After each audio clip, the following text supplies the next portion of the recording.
अचानक फेसबुक बन्द भयो। सोशल मिडिया फेसबुक र इन्स्टाग्राम अचानक लगआउट भएको छ।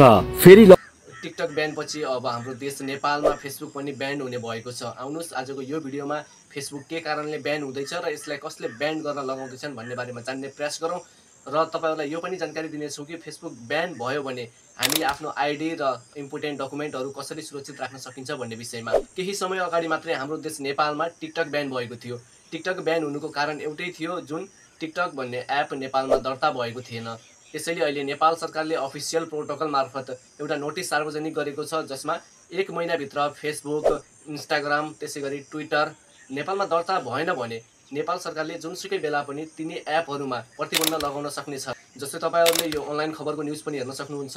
1 महिनाभित्र सोशल मिडियाहरु नेपालमा दर्ता भए त ठीक छ, नत्र नेपाल सरकारले जुनसुकै बेला पनि ब्यान गर्न सक्ने छ।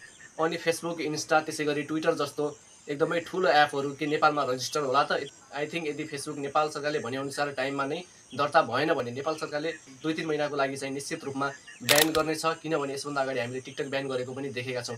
यो सबै नेपाल सरकारको कमाउ धन्दा हो कि के हो, तपाईहरुलाई के लागिरहेको छ कमेन्टमा भन्नु होला।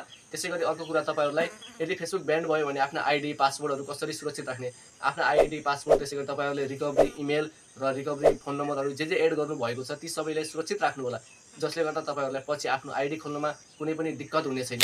र यदि तपाईहरुका महत्त्वपूर्ण केही डकुमेन्ट छन् भने फेसबुक आईडीबाट तुरुन्तै डाउनलोड गरेर राख्नु होला सुरक्षित। ठूलो सोशल मिडिया कम्पनीहरुलाई पक्कै पनि नेपालमा भने अनुसार नै समयमा दर्ता गर्नको लागि केही मुस्किल त हुन्छ नै होला। सोशल मिडियालाई नेपालबाट ब्यान गर्न खोजेको भन्दै अहिलेको सरकारमाथि आरोप लागेको छ।